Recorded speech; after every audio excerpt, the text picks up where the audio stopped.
No início do século XIX, o Brasil enfrentava uma epidemia de varíola, doença infecciosa causada por um vírus que desde a antiguidade aparecia em surtos, matando milhões de pessoas pelo mundo. Em nosso país, a varíola já havia dizimado tribos indígenas inteiras, mas a doença também chegaria até a família real portuguesa, matando vários de seus membros, entre eles o irmão mais velho de Dom Pedro I. Era preciso buscar uma solução urgente, a mesma que já vinha sendo utilizada na Europa com sucesso: a vacinação. Olá, amigos da história! O problema aí era a longa viagem pelo mar para trazer essa vacina ou os insumos para produzir o imunizante aqui no Brasil. Foi aí que resolveram enviar crianças brasileiras para a Europa, crianças escravizadas, usadas como cobaias. Em Portugal, elas seriam vacinadas e, quando voltassem, a imunização ocorreria por meio de um método chamado de braço em braço. É preciso lembrar que a vacina da varíola era feita a partir do pus extraído das feridas contaminadas das pústulas das vacas com a doença. Uma iniciativa desse homem, Edward Jenner, um médico britânico que trabalhava na zona rural. Ele começou a observar que as pessoas que lidavam com o gado tinham resistência à varíola e queria entender por que elas não adoeciam. E foi então que descobriu. Na verdade, o que acontecia é que essas pessoas já tinham sido, sim, infectadas, só que com uma versão mais leve do vírus, a mesma que atacava os animais. Foi aí que o médico teve a ideia de retirar o pus ou a linfa desses bovinos e inocular nos humanos, que passariam a desenvolver apenas a forma benigna da doença. E assim estava inventada a vacina em 1796. No início, as pessoas vacinadas deveriam voltar depois de uma semana para que fosse retirado um pouco da secreção da ferida do braço delas, causada pela vacina no local da aplicação. O material coletado então era usado para produzir mais vacinas para mais gente, e assim por diante. Mas para que essa técnica chegasse ao Brasil, a vacina teve que ser transportada no braço das pessoas, de crianças pretas escravizadas. Elas eram enviadas para a Europa e retornavam imunizadas. Quando estavam em alto mar, o pus era extraído delas, chegando aqui ainda fresco, em condições de uso. Se esse material fosse trazido direto de Lisboa, acabaria perdendo a validade na viagem de mais de 40 dias de barco.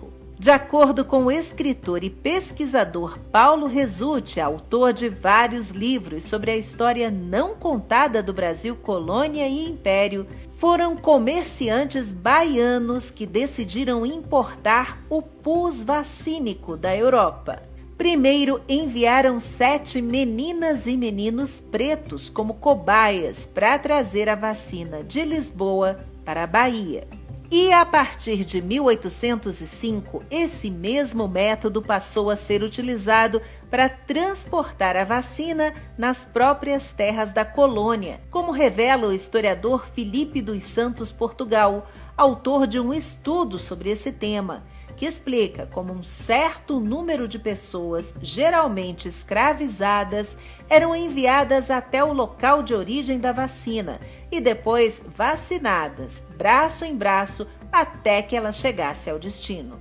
Além disso, os donos de escravos tinham interesse em vacinar, já que o tráfico negreiro era um dos maiores disseminadores da varíola. Imunizados, os cativos não morriam da doença e aí não davam prejuízo. Mas quando a primeira vacina chegou ao Brasil, quem disse que o povo queria tomar? A população estava desconfiada daquela novidade. Acreditavam que quem fosse imunizado pegaria a doença dos bichos e até que ficariam com cara de bovino, avacalhado. Afinal, não era à toa que a palavra vacina vinha de vaca, no latim. Acontece que mesmo 200 anos atrás, o príncipe regente Dom João já era a favor da vacina.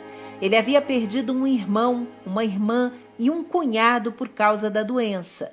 Além disso, o filho dele, Francisco Antônio, também morreu de varíola aos 6 anos de idade.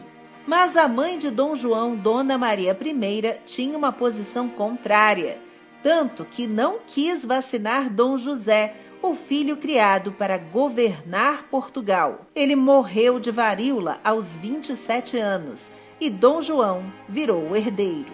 Foi Dom João que criou, por exemplo, a Junta Vacínica para promover a vacinação em massa na corte do Rio de Janeiro e levar o imunizante para outras províncias. Como podemos conferir nesse ofício, manda Sua Majestade o Imperador remeter ao vice-presidente da província de Minas Gerais 12 pares de lâminas com pus vacínico do melhor possível, a fim de ser aplicado convenientemente em benefício dos habitantes da dita província, que se acham ameaçados do terrível contágio das bexigas. E foi essa junta vacínica da corte que bolou uma estratégia para convencer a população a se imunizar, transformou as igrejas do Rio em postos de vacinação. O povo então passou a acreditar que aquilo era uma coisa de Deus, então era bom. Daí que, aos domingos, 2 médicos vacinavam os fiéis na hora da missa. Só que essa vacina era obrigatória, com fiscalização do Estado e poder de polícia. O risco de morte por varíola era maior para os bebês.